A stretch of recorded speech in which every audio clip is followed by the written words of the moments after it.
해방이라는 제목으로 두 번째, 그리고 로마서 전체 19번째 시간 로마서 강의 말씀 증거토록 하겠습니다. 이번 가족 수련의 주제가 함께해 유인데요. 우리 그런 의미에서 이렇게 한번 인사해요. 우리 사랑의 교회는 언제나 함께해 유, 이렇게 인사하겠습니다. 예, 그래요. 이건 충청도 사투리가 아니라 우리가 함께 만드는 축복의 그릇이라고 그랬죠. 아무튼 언제나 꿈보다 해몽이 좋아요.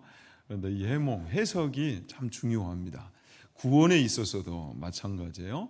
구원에 있어서도 제대로 된 해석이 필요한데, 우리가 받은 이 구원이라는 것이 구체적으로 어떤 것인가, 그것을 바로 알아야 또 제대로 누릴 수 있단 말이죠. 그래서 로마서 이 5장부터 8장까지는 계속 구원의 이 성격을 밝히고 있습니다. 그리고 구원의 이 성격을 밝혀가는 과정 속에 자연스레 우리 성도라는 존재는 또 어떤 존재인가, 우리의 정체성도 자연스럽게 규명이 되고 있는데요. 자, 지난 시간에는 성도란 누구인가 할 때 성도는 어떤 존재였어요?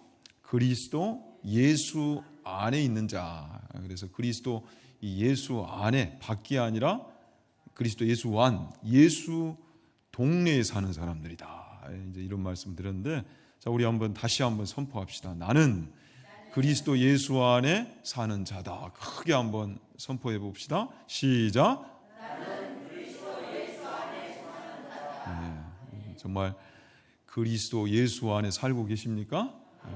그래요. 우리는 성도는 그리스도 예수 안에 사는 자들이란 말이죠. 자, 그렇다 보니 예수 안에 살다 보니 예수 동네 사람들이다 보니 어떤 이제 수혜를 누려요? 이 구원 안에 어떤 은혜가 있어요? 바로 해방의 은혜가 있단 말이죠. 결코예요. 결코 정죄함이 없나니. 그죠? 정죄함이 없나니.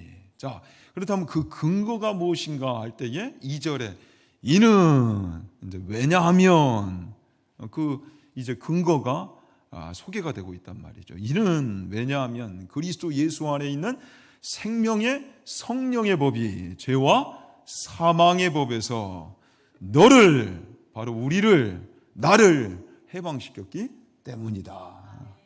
그래서 여러분, 구원을 정말 받은 성도라면 그래서 이 해방의 은혜를 제대로 누리고 살아야 한단 말이죠. 근데 구원을 바로 이해하지 못하기 때문에 잘못 적용하는 이들도 많이 있단 말이죠. 교회를 다니고 예수를 믿는데도 불구하고 이 구원의 은혜, 해방의 은혜를 제대로 누리지 못하는 그런 부분들이 있는데, 그래서 우리가 이 로마서가 밝히는 구원의 내용, 구원의 성격을 바로 알고 적용할 수 있어야 한단 말이에요. 아무쪼록 이 로마서 8장 말씀을 통해 다시 한번 확고한 구원관을 세우고 그 은혜를 제대로 누리고 증거할 수 있는 우리 모두가 될 수 있기를 다시 한번 축원합니다. 오늘 주요 구절은 생명의 성령의 법이 너를 해방하였습니다. 세 번 묵상하겠습니다. 생명의 성령의 법이 너를 해방하였습니다. 생명의 성령의 법이 너를 해방하였습니다. 생명의 성령의 법이 너를 해방하였습니다. 여러분, 이번 주가 이제 광복절이죠. 목요일이 광복절인데, 여러분 혹시 광복절 특사라고 아세요? 광복절 특사? 광복절 특사가 무슨 뜻입니까?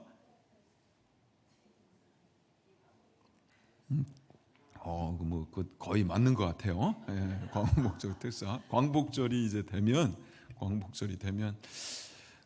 그 죄수들 중에 모범수 몇 명을 이렇게 추련해 가지고 대통령 권한으로 특별 사면을 해주는 것. 그러니까 정식 명칭은 광복절 특별 사면이죠. 이걸 줄여서 광복절 특사라고 합니다. 그런데 여러분, 영적으로도 특별 사면이 있을까요, 없을까요? 영적으로 특별 사면이 있어요? 없어요? 있단 말이죠. 그래서 이 로마서 8장 1, 2절 이것을 선포하고 있어요. 특별 사면이 있다. 죄인이 이제 의인으로 선포되어지는 이 놀라운 은혜가 분명히 있다는 거죠. 존재한다. 그래서 그 위대한 선포를 하고 있는 로마서 8장 1절 2절은 그렇다 보니 암송을 해야 되겠어요? 안 해야 되겠어요? 해야 되겠죠. 이 구절은 교회를 다니면 다 암송할 수 있어요. 그건 단순히 지식적인 부분이 아니라 우리가 사탄의 참소를 이기기 위해서도 이 구절은 반드시 우리가 암송을 하고 있어야 됩니다. 기억을 해야 됩니다. 자, 한번 읽어보고 두 번째는 암송을 해봅시다. 결코 정죄함이 없나니 또 생명의 성령의 법, 죄와 사망의 법. 이것만 외우면 이제 우리가 암송을 할 수가 있겠죠. 한번 읽고 그 다음 암송해 봅시다. 그러므로 이제 그리스도 예수 안에 있는 자에게는 결코 정죄함이 없나니 이는 그리스도 예수 안에 있는 생명의 성령의 법이 너를 죄와 사망의 법에서 너를 해방하였습니다. 자, 너를 나를로 바꿔서 한번 이제 암송해 봅시다. 선포해 봅시다. 시작. 그러므로 이제 그리스도 예수 안에 있는 자에게는 결코 정죄함이 없나니 이는 그리스도 예수 안에 있는 생명의 성령의 법이 죄와 사망의 법에서 나를 해방하였습니다. 그래요. 이 구절을 암송하고 있다가 사단이 딱 참소하고 오면 이 약속의 말씀을 선포함으로 그 참소를 이겨내야 되겠죠. 자, 그래서 이 구절을 통해 지난 시간에는 우리 성도의 이 정체성, 나는 누구인가, 성도란 누구인가 할 때에 그리스도 예수 안에 있는 자다, 그리스도 예수 안에서 사는 예수 동네 사람들이다, 이것을 하나 정리를 했는데, 이제 오늘은 2절 말씀을 통해 성도란 누구인가 할 때에 이제 또 하나 생명의 성령의 법 아래 사는 자들이다, 이 이제 또 하나의 정체성이 이제 정리가 되는 겁니다. 자, 우리 옆 사람과 그런 의미에서 한번 인사합시다. 우리는 생명의 성령의 법 아래 사는 자들입니다. 시작.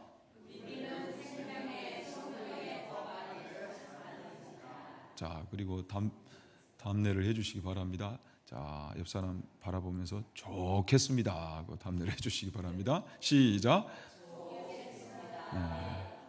그래요. 예수 안에 살고 생명의 성령의 법 아래 사는 것이 얼마나 좋은 것인가, 얼마나 엄청난 은혜인가, 이것을 여러분 알아야 돼요. 잘 알고 누려야 된단 말이죠. 구원 안에는 이 은혜가 있단 말이에요. 그래서 우리가 구원을 해석할 때 이 구원은 죄와 사망의 법에서 하나님이 우리를 꺼내어 주셔서 생명의 성령의 법 아래로 우리를 옮겨주신 거예요. 옮겨주신 거. 생명의 성령의 법 아래. 그래서 이 구원을 우리가 이해할 때 참 복과 기쁨으로 이해하는 것 이상으로 이 구원을 이해하는 시각이 이 사로잡힘, 정죄, 여기서부터 해방되었다. 여러분, 해방이 좋아요? 구속이 좋아요? 당연히 해방이 좋지요. 구속되어서 누가 살고 싶겠어요? 사로잡힘, 그것은 너무도 힘든 거란 말이에요.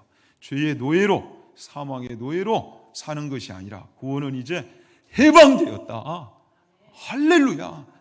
날마다 우리 하나님의 자녀 구원받은 성도들은 이 해방의 은혜, 분명히 구원 안에는 이 해방의 은혜가 약속되어 있는데 이 해방의 은혜를 누리고 살아야 한단 말이죠. 여러분, 누리고 사십니까? 그런데 구원을 받았음에도 불구하고 이상하게 무엇이 여전히 있어요? 죄를 짓고 살다 보니 정죄감이 여전히 남아있단 말이죠. 그래서 이 성경적 구원관이 제대로 정리되고 또 해석되고 적용이 돼야 되는데 이 부분에서 이 내용이 잘못 정리가 되다 보니까 이제 조금은 이 구원을 잘못 이해하고 오해하고 적용하려는 그런 시도들이 있어요. 자, 그래서 지난 시간 우리가 7장에서도 살폈지만 오라 나는 공고한 자로다. 자, 이 탄식은, 절규는, 비명은 사도 바울이 일종의 수사법, 가정법을 동원해서, 자, 율법 아래 있으면 모든 죄인들은, 인간들은 이 비명을 지를 수밖에 없단 말이죠. 스스로 율법을 지킴으로 구원을 이뤄낼 수 없기 때문에, 그 실력이 없기 때문에. 그런데 이것을 자칫 많이 오해하는 것이 우리 성도들이 이제 구원을 받았음에도 불구하고 성화의 과정에서 나타나는 여러 갈등들, 여전히 죄를 짓고 그것 때문에 실수하고 또 정죄감을 받는, 그래서 우리 성도들이 참으로 이 신앙생활에서 나타나는 많은 이런 실수들, 거기서 나오는 낙심과 좌절을 만회하기 위해서 많이 노력해요. 그렇다 보니 이 대안을 찾고 또 성경적 근거를 찾는단 말이죠. 심지어 학자들마저도 그래요. 그래서 이것을 어떻게 이제 적용을 하느냐. 자, 7장의 구원은 좀 부족한 구원이다. 그런데 8장 1, 2절을 보니까 위대한 선포가 들려온단 말이죠. 그래서 그 대안이 어디에 있다? 이 8장 1절과 2절에 있다. 그래서 완전 성화를 주장하는 이들이 있어요. 죄로부터의 완전한 자유, 완전한 거룩, 이것을 주장하는 이들이 있단 말이죠. 자, 7장의 그 부족한 구원에서 성경을 읽어보니 이제 완전한 구원으로 우리를 옮겨주시기 위해 또 다른 축복이 필요한데 그것을 약속하고 있는 구절이 로마서 8장 1절 2절이다. 이렇게 해석을 한단 말이죠. 그래서 결코 정죄함이 없다. 생명의 성령의 법이 너를 해방하였다. 이렇게 이제 본단 말이에요. 어때요, 여러분? 그래서 일종의 이 생명의 성령의 법, 여기에 성령이 나오니까 성령이 오셔서 이 부족한 구원을 완전한 구원, 완전 성화로 이루어주신다. 이렇게 이제 이해하고 주장하는 이들이 있어요. 새로운 수준의 구원으로 우리 성도들을 옮겨주셨다. 봐라, 8장 1절 2절이 그렇게 선포하고 있고 약속하고 있지 않느냐. 그러나 여러분, 안타깝게도 이 완전한 성화, 일종의 영화의 단계라고도 설명할 수가 있죠. 그런데 이것은 이 땅에서 여러분 이루어질 수 있어요, 없어요? 이루어질 수 없어요. 천국 가서야 비로소 얻게 되는 거예요. 그리고 8장 1절, 2절을 그렇게 활용을 하다 보면 좀 모순이 생겨요. 왜냐하면 바로 뒤에 등장하는 8장 12절, 13절이 이게 부딪힌단 말이에요. 자, 8장 12절, 13절. 그러므로 형제들아, 우리가 빚진 자로 돼 육신에게 져서 육신대로 살 것이 아니니라. 너희가 육신대로 살면 반드시 죽을 것이로되 영으로서 몸의 행실을 죽이면 살리니. 그러니까 완전 성화를 선포하고 나서 다시 7장의 단계로 어쩌면 돌아가 버리는 이런 모순이 생기는 거예요. 그러니까 이 구절을 해석할 수가 없어요. 자, 여기까지 따라오셨어요?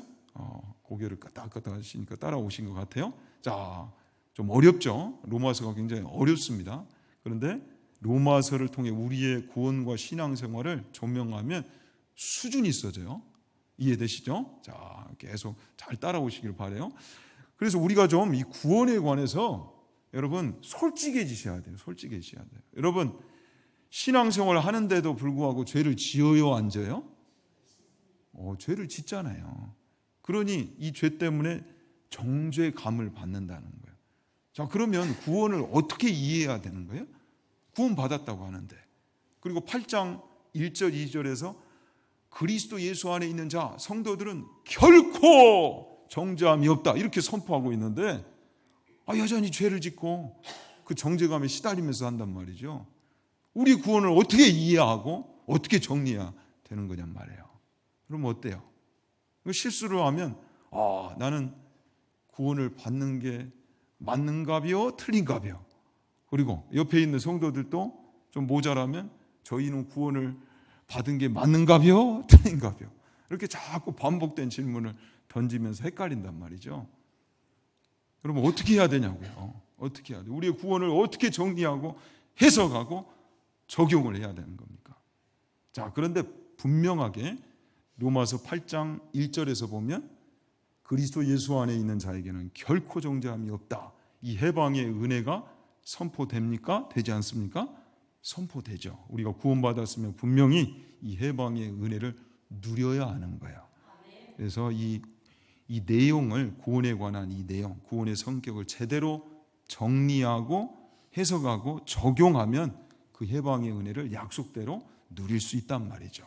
그래서 이제 이 부분을 쭉 오늘 이제 정리를 하도록 하십시다. 오늘은 2절을 좀 풀고자 합니다. 다시 한번 2절 말씀 읽읍시다. 이는 그리스도 예수 안에 있는 생명의 성령의 법이 죄와 사망의 법에서 너를 해방하였습니다. 자, 이 위대한 선포가 있는데 이것을 우리의 신앙생활에 어떻게 적용할 것인가? 자, 우린 지금까지 우리가 받은 구원이라는 것이 어떤 것인가라는 것을, 이 구원의 성격을 로마서 5장부터 8장까지 쭉 추적해 왔습니다. 자, 로마서 5장에서는 대표성의 원리에 대해서 밝혔고요. 그리고 로마서 6장에서는 오늘 말씀과도 연결이 되는데 은혜에 관한 오해를 풀었어요. 그리고 로마서 7장에서는 율법에 관한 오해를 풀었는데, 여러분 다시 한번 묻습니다. 율법은 죄입니까? 죄가 아닙니까? 자, 율법이 죄예요? 죄가 아니에요? 아니죠. 그죠? 율법은 당연히 죄가 아니죠. 그러함에도 불구하고 율법이 어떤 역할을 해요? 그죠? 본의 아니게 죄를 지적하는 역할, 죄를 정죄하는 역할을 한단 말이에요. 그죠? 죄인에게 있어서는 율법이 안타깝게도 이 죄를 찌르는 이 역할을 하고 있습니다. 율법은 원래 의와 거룩에 관해 또 죄가 무엇인지를 가르치기 위해 하나님 우리에게 주신 것인데도 불구하고 우리가 죄인이다 보니까 율법 앞에 서는 순간 나는 죄인이구나, 이걸 정죄받는다는 거예요. 그래서 세상도 마찬가지예요. 법이라는 것은 일종의 기준이고 근거가 되는 역할을 해요. 그러니까 아무리 죄가 나빠도 법적 근거가 마련되지 않으면 정죄를 당하지 않는다는 것이죠. 저희 아내는 그 프로 중에, TV 프로 중에 한분리를 그렇게 좋아하더라고요. 한분리, 여러분 아세요? 한분리, 그 교통 관련해서 그 한 암흑의 변호사가 나와가지고 그걸 쭉 설명을 해주는데, 그 프로에서 계속 지속적으로 거론하는 게 무엇이냐면 그 급발진 요 사고하고, 또 하나가 이제 음주운전이에요. 음주운전. 그러니까 죽음이라는 결과는 똑같은데 살인죄에 의해서 나온 죽음은 형량이 굉장히 높습니다. 그런데 음주운전은 5년인가 이것밖에 안 돼요. 칼로 찌르는 거나 차량이 어쩌면 이 칼과 같은 역할을 하는데도 불구하고 형량은 굉장히 낮단 말이죠. 그러니까 법 개정이 좀 필요한 것 같아요. 이전에도 말씀드렸지만 일본인가 싱가포르인가 거기는 도로가 우리나라보다 훨씬 더 깨끗합니다. 그런데 쓰레기를 버리면 얼마를 때리냐면 1억을 때려요. 벌금이 1억이에요. 그러니까 깨끗할 만하죠. 그것처럼 아마 운전대도 술을 먹고 운전대를 잡았다가 이 사망 사고가 나면 살인죄하고 형량을 똑같이 적용한다 이러면 아마 많이 개선이 될 거예요. 뭔가 이게 필요하다는 거예요. 그러니까 그것처럼 법은 기준이 되고 또 근거가 되는 역할을 해요. 율법이라는 이 근거가 있기 때문에 죄인은 이 법적 근거 때문에 그냥 정죄를 받을 정도가 아니라 객관적인 처벌, 사형 판결을 받게 된다는 거예요. 그런 의미에서 율법은 우리 성도에게, 모든 인간에게 이 죄와 사망의 법 노릇, 그 역할을 한다라는 거죠. 이해되십니까? 아이러니하게도 율법이 그런 역할을 하고 있어요. 분명히 성경에 죄의 삭슨, 대가는 무엇이다? 사망이다 밝히고 있고요. 또 고린도전서 15장 55절에 사망아 너희 승리가 어디 있느냐? 사망아 내가 쏘는 것이 어디 있느냐? 사망이 쏘는 것은, 찌르는 것은 무엇이다? 죄다. 그리고 죄의 권능, 죄가 힘이 있대요. 근데 그 힘이 어디서부터 나온다? 아이러니하게도 율법에서부터 나온다는 거예요. 죄의 삭슨, 대가는 사망이다. 이 어마무시한 이 결과가 어떤 근거에 의해서 지금 밝혀지고 있다? 그죠? 율법에 의해서 밝혀지고 있다는 거예요. 그러니 죄가 우리 모든 인간에게 힘을 쓰는 거예요. 야, 율법에 딱 나와 있잖아. 죄의 삭슨, 사망이다. 그러니까 아이러니하게도 죄가 율법을 만나서 힘을 써요. 우리를 속박해요. 구속해요. 사로잡아 버려요. 그러니까 우리 스스로 이 율법을 지켜낼 힘이 없으면, 그 수준이 없으면 우리는 계속 율법에 사로잡혀 있는, 죄와 사망의 법에 갇혀 있는 신세가 되고 만단 말이죠. 자, 그런데 하나님이 우리를 옮겨 놓으셔서 그리스도 예수 안에 들어가게 하면 새로운 법 안에 살게 되는데, 그것이 무엇이다? 생명의 성령의 법이라는 거죠. 그래서 성도들은 이 죄와 사망의 법, 율법의 기준 안에서 갇혀서 사는 존재가 아니라 이제는 새롭게 생명의 성령의 법 아래 사는 존재들이다. 그 부분에서 우리는 세상 이들과 구별됐다라는 거죠. 그래서 로마서 3장에 가시면, 자, 로마서 8장에 와서야 비로소 이 구원의 성격과 내용이 이제 밝혀지는 것이 아니라, 사실 로마서 3장 그 앞에서부터 쭉 이 내용을 설명해 왔어요.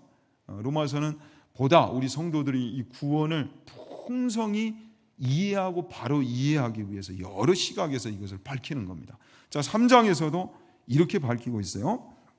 19절, 우리가 알거니와 무릇 율법이 말하는 바는 율법 아래 있는 자들에게 말하는 것이니 이는 모든 입을 막고 온 세상으로 하나님의 심판 아래 있게 하려 함이라. 그러므로 율법의 행위로 그의 앞에 의롭다 하심을 얻을 육체가 있다 없다?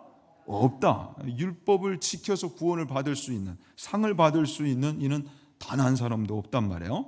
자, 그래서 율법의 역할은 죄를 깨닫게 해주는 기준이 돼요. 기준이.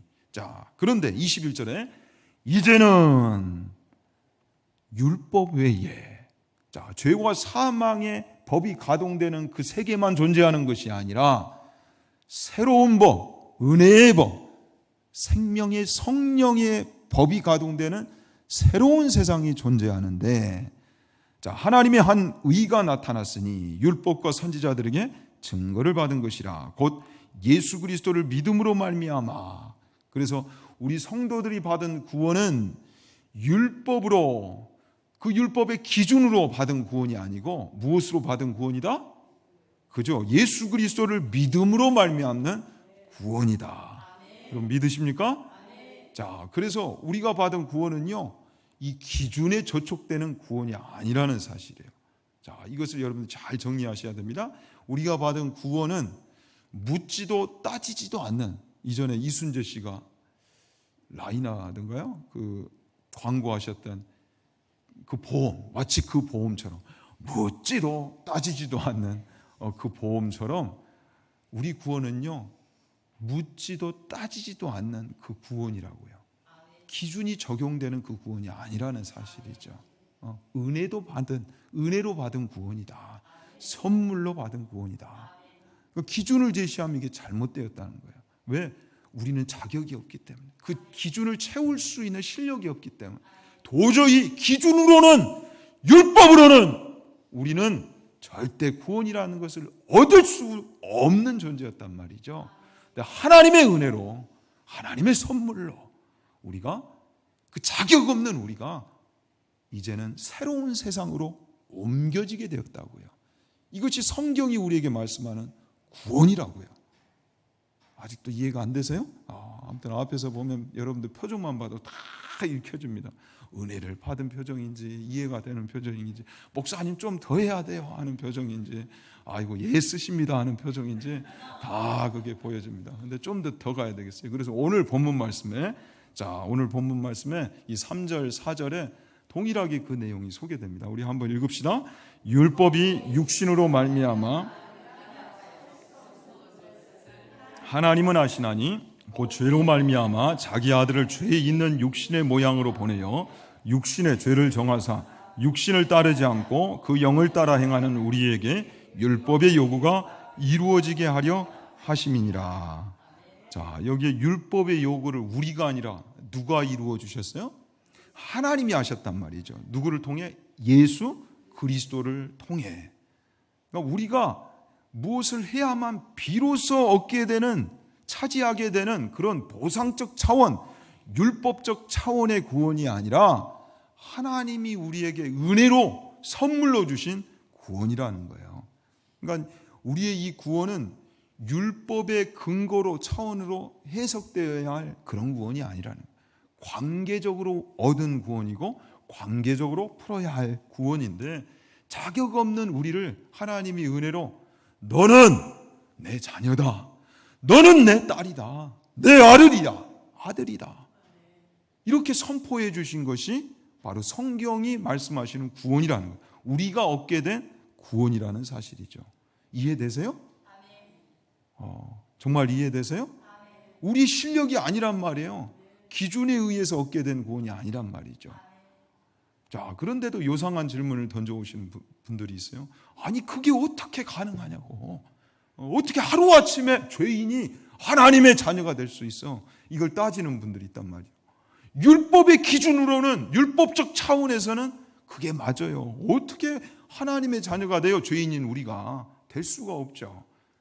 율법으로는 안 돼요. 그런데 하나님으로서, 은혜로서 된 것이 우리가 얻게 된 구원이라는 거죠. 우리의 입장에서는 무료요, 공짜요, 선물이요, 은혜예요. 그러나 하나님의 입장에서는 공짜가 아니에요, 여러분. 가장 고귀한 값이 지불됐어요. 가장 비싼 값이 지불되었단 말이죠. 예수 그리스도에게 우리가 받아야 할 죄의 저주를, 사망을 몽땅 뒤집어 씌우셨어요. 그리고 예수님은 그것을 해결하시기 위해 십자가에 오르셔서 우리의 죄값을 나 대신 짊어지셨어요. 이게 성경이 우리에게 전하는 구원이란 말이죠. 그래서 여러분 명심하십시오. 자, 이제 이쯤에서 우리가 정리를 해야 되는데, 우리의 구원은, 그리고 그 구원을 받은 성도라는 존재는, 자, 우리의 정체성을 제대로 규명해야 그 존재답게, 우리의 정체성답게 살아갈 수가 있는데, 구원을 받은 성도는 이제 더 이상 율법적 차원에서 해석되고 취급되고 정죄받을 수 있는 존재가 아니라는 사실입니다. 이해되십니까? 왜냐하면 우리는 이제 더 이상 죄와 사망의 법 아래 있지 않고, 하나님께서, 우리가 한 게 아니에요. 하나님께서 우리를 그곳에서 꺼내어 주셔서 생명의 성령의 법 아래 살도록 옮겨주셨기 때문이다. 그래서 더 이상 우리는 율법적 차원에서 정죄를 받아서는 안 돼요. 정죄받도록 그대로 내버려 두어서는 안 된다는 사실이죠. 그래서 생명의 성령의 법 아래 산다라는 거, 이걸 좀 한 단계 더 설명을 드리자면, 여러분 누가복음 15장에 탕자의 비유가 소개돼요. 잃은 것들에 대한 비유. 거기에서 보면 죄인은 어떻게 소개됩니까? 아버지를 잃은 존재로 소개되잖아요. 근데 성도라는 존재는, 구원은 무엇이에요? 아버지를 얻은 존재고, 아버지와 자녀와의 이 관계를, 임마누엘의 관계를 얻은 것이 바로 구원이라는 거예요. 하나님과 우리가 이제 무엇이 되었어요? 자녀가 되었어요, 여러분. 자녀가 되었어요. 그것이 생명의 성령의 법 아래 산다라는 거예요. 그러니까 이전처럼 율법에 의해서 더 이상 우리가 찌름을 받는 그런 존재가 아니라는 거예요. 법 때문에, 그 냉랭한 법 때문에, 차가운 법 때문에, 엄격한 법 때문에 이 관계가 식었다 좋아졌다 이런 게 아니라는 거예요. 하나님이 독생자를 우리에게 내어주시기까지 사랑하셔서 우리 편이 되어주시는 거.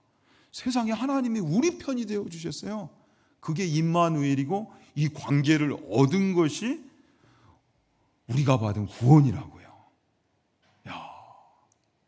이 정도 되면 여러분 이제 눈이 달라져야 되는데, 눈빛이 달라지는, 와, 내가 그 자리에 있구나.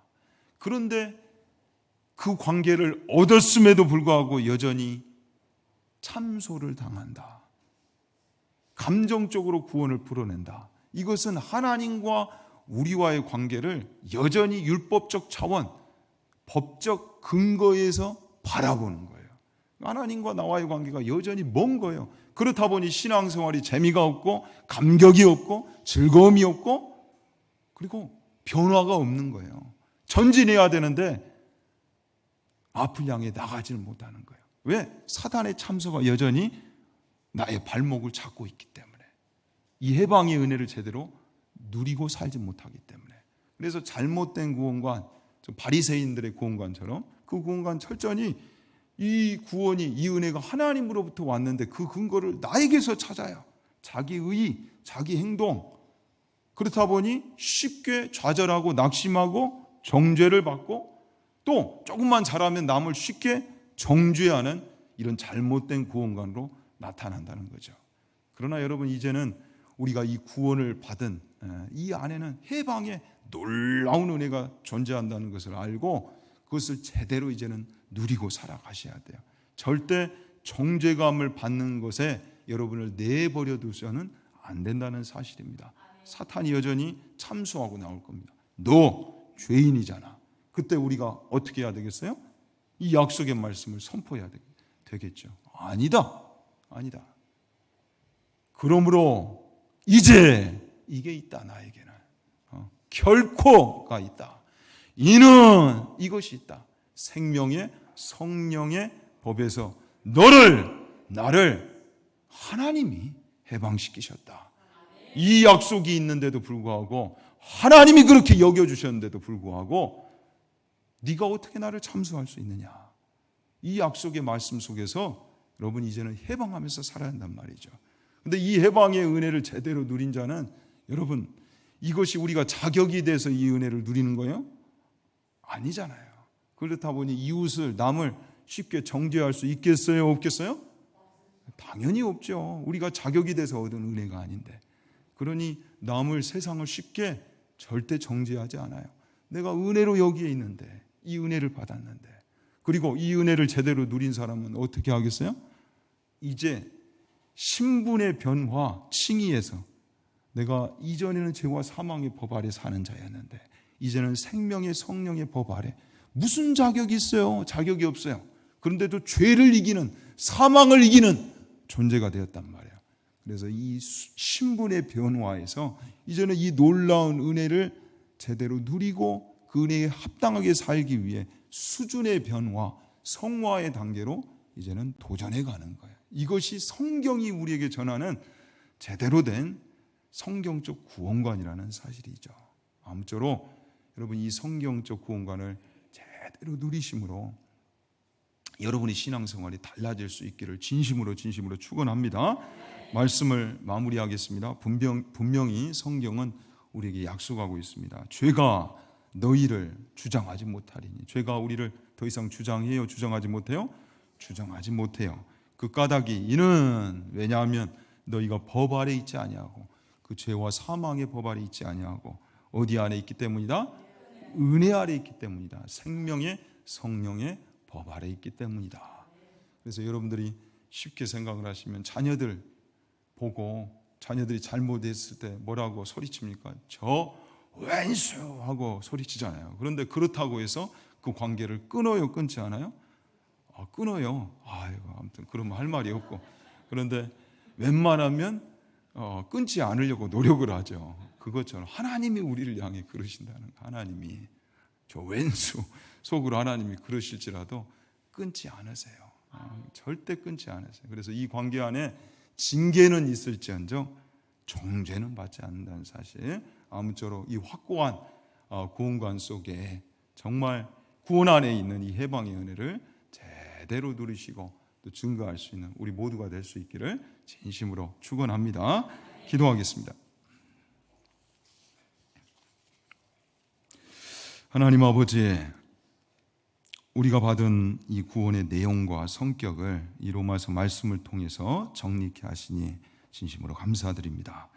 이제 로마서 말씀을 통해 배운 이 구원, 성경적 구원관을 우리가 제대로 이해하고 우리 삶에 적용하길 원하며 또 그 구원 안에 있는 해방의 은혜를 마음껏 누릴 수 있기를 원합니다.